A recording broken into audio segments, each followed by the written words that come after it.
because he had the power to discern. ان کے پاس طاقت تھی پرکھنے کی. ایک ایسی شخصیت کہ جس کو امام حسین نے پرکھا ہوا تھا وہ تھے حبیب ابن مظاہر.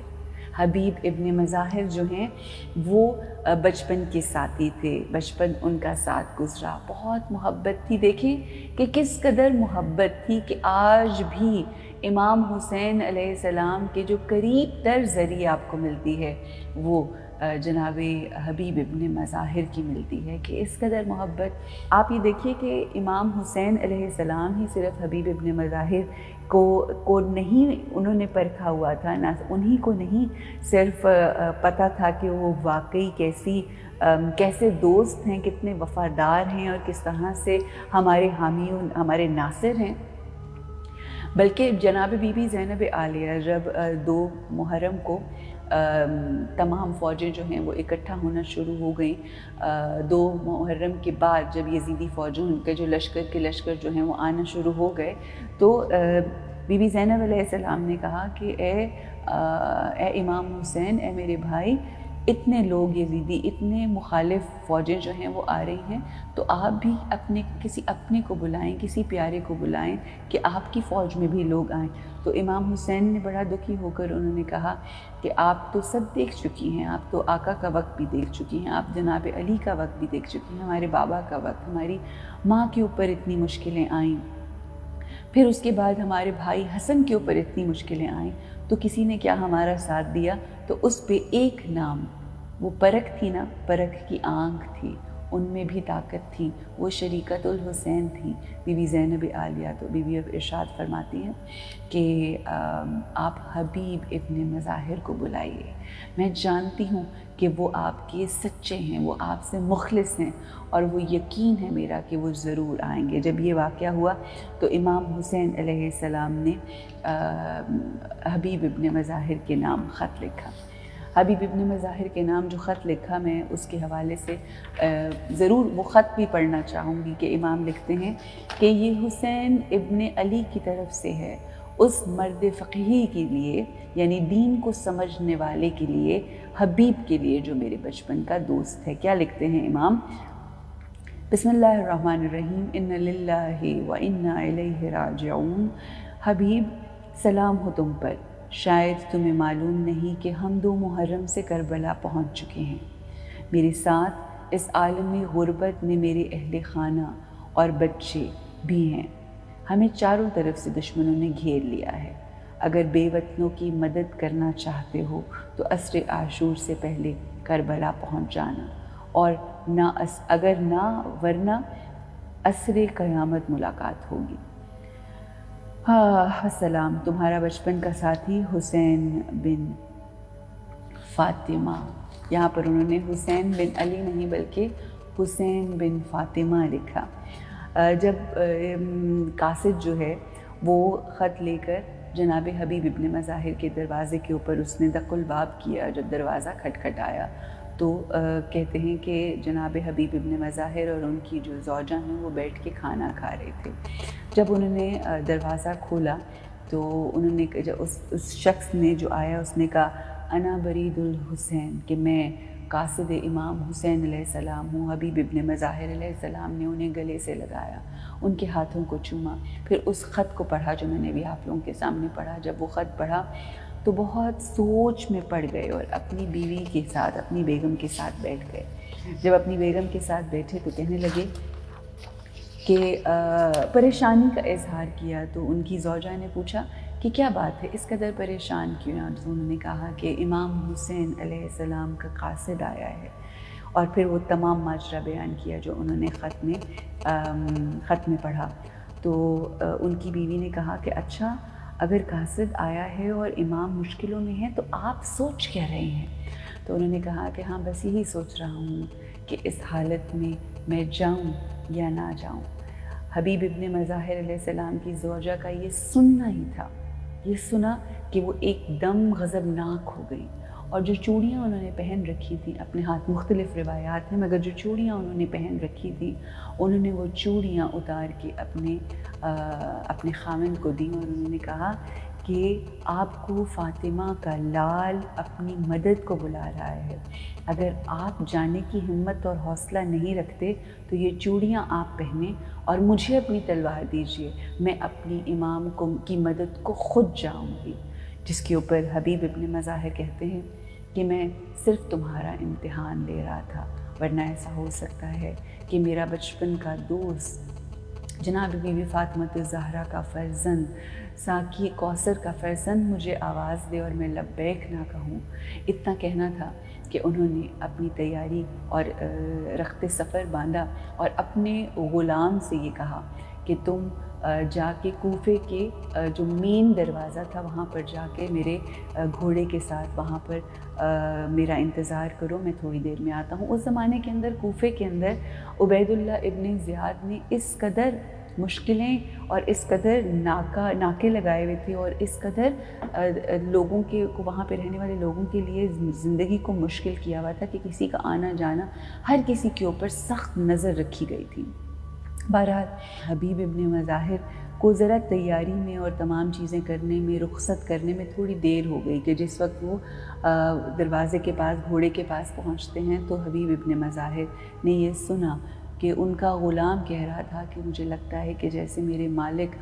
کو یا تو کسی دشمن نے گھیر لیا ہے یا وہ اپنا ارادہ امام کی مدد کے لیے اپنا ارادہ جو ہے وہ ترک کر چکے ہیں، یا کوئی مسئلہ ہو گیا ہے، کوئی پریشانی ہو گئی ہے کہ جس کی وجہ سے وہ ابھی تک نہیں آ پائے۔ تو اس کے اوپر یہ گفتگو جو ان کا غلام تھا وہ اس گھوڑے کے ساتھ کر رہا تھا کہ اگر تھوڑی دیر میں ہمارے سردار نہ آئے، میرے مالک نہ آئے، تو میں یہ جسارت کروں گا کہ ان کے گھوڑے پہ میں بیٹھوں گا، یعنی تم پہ میں بیٹھ کر تو میں مولا حسین کی مدد کو جاؤں گا۔ کہ جب جناب حبیب ابن مظاہر نے یہ گفتگو سنی، یہ بات سنی، تو کہنے لگے کہ میرے مولا پہ، میرے آقا کے اوپر یہ وقت آ گیا ہے کہ اب غلام بھی ان کی مدد کرنے کے لیے تیار ہو چکے ہیں۔ یہ کہنا تھا کہ انہوں نے اپنی سواری لی اور غلام کو خیر بات کہا۔ جب غلام کو خیر بات کہا تو اس نے کہا کہ جب آسانیوں کا وقت تھا تو آپ نے مجھے اپنے پاس رکھا، اور اب جب جنت کے راستوں کی طرف ہم گامزن ہیں، جب مشکلیں آئی ہیں تو مجھے آپ اپنے آپ سے جدا کر رہے ہیں۔ میں بھی اس راہ کے اندر امام حسین اور اپنے امام کی راہ میں جا کر جنگ کرنا چاہتا ہوں، ان کا ساتھ دینا چاہتا ہوں۔ اور وہ وہاں سے جس وقت نکلے ہیں، اور جب کربلا کے میدان میں 7 تاریخ کو، 7 محرم کو جب حبیب ابن مظاہر کی آمد ہوتی ہے تو ایک عجب شور و غل تھا کربلا کے میدان میں۔ اور یہ یاد رکھیے کہ یہ وہی دن ہے کہ جس دن کربلا میں پانی بند کر دیا گیا۔ ایک شور و غل تھا، ہر طرف لوگ جو ہیں وہ خوشیاں منا رہے تھے اس بات کی کہ حبیب آئے ہیں۔ جب یہ خوشیاں اور شور و غل کی آواز سنی تو بی بی زینب عالیہ سلام اللہ علیہا نے جناب بی بی فضہ کو اپنے پاس بلایا اور یہ پوچھنے لگیں کہ اے فضہ، یہ کیسا شور ہے؟ تو جب انہوں نے یہ بتایا کہ کربلا کے میدان میں امام حسین کی مدد کرنے کو جناب ابن مظاہر جو ہیں وہ پہنچے ہیں کہ جن کے آمد کی خوشی میں لوگ جو ہیں وہ شور و غل کر رہے ہیں، تو جناب بی بی زینب عالیہ سلام اللہ علیہا کہ جن کی آنکھ ان کو پرکھتی تھی، she also had the power to discern, ان کے پاس بھی وہ طاقت تھی لوگوں کو پرکھنے کی، کہ جس کے اوپر انہوں نے اپنے بھائی کو مشورہ دیا کہ حبیب ابن مظاہر کو بلائیے۔ جب ان کو یہ پتہ چلا تو بی بی نے جناب بی بی فضہ کے ہاتھ پیغام بھجوایا حبیب ابن مظاہر کو کہ آپ میرے بھائی کی مدد کو آئیں، میں آپ کو اس کے لیے سلام پیش کرتی ہوں، فاطمہ کی بیٹی آپ کو سلام پیش کرتی ہے۔ اور اس طرح سے ان کو جب سلام ملا، جناب حبیب ابن مظاہر کو جب سلام پیش کیا گیا تو انہوں نے کربلا کی خاک کو اپنے سر کے اوپر ڈالا اور سر پہ ڈال کر کہنے لگے کہ اے اللہ، ہمارے اہل بیت اطہار، ہمارے آقا کا خانوادہ اس قدر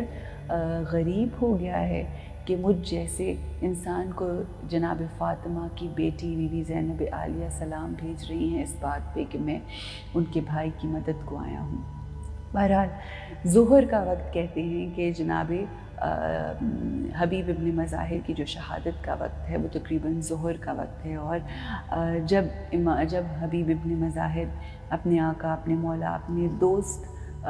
کہ اس حق کی راہ میں اللہ کے نام کی سربلندی کے لیے جب انہوں نے جہاد کیا